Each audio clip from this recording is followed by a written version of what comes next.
law enforcement. But first, the death of Osama bin Laden has sparked these fears of potential retaliation. So what is being done to protect our borders? Right now, joining us live by phone is Congresswoman Candice Miller. Good morning. Good morning, guys. I know you've got a big meeting this morning. Can you give us a quick preview of what you're going to be talking about? And as you get briefed on our border security, we know that there are successes and failures that are talked about. What keeps you up at night? Well, our committee is doing everything that we can to explore how we can actually secure our border. As you mentioned today, we have a hearing where we're really going to be looking at how we can have more cooperation between, for instance, the Department of Homeland Security and all of our state and local stakeholders as well, and how we can do everything we can to facilitate that cooperation. But I'll tell you, right in Southeast Michigan, we have a wonderful, wonderful resource for border security that we've stood up in the last couple of years over at Selfridge Air National Guard Base.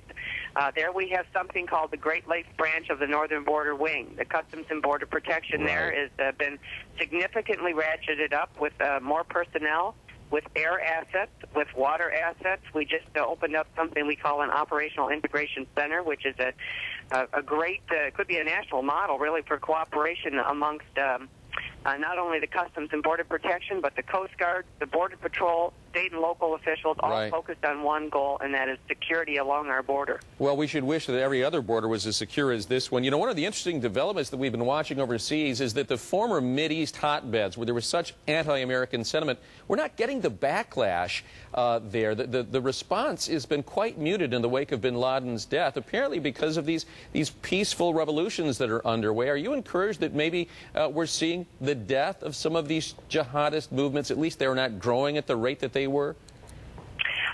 Well, you know, yes, I think those are all positive signs. On the other hand, I will say, in regards to, for instance, Osama bin Laden, it's very clear that al-Qaeda is more than one man, and I think the threat from radical Islamic ideology remains, even if bin Laden is now dead. And so, you know, you see the core of the al-Qaeda organization has been in Yemen for some time.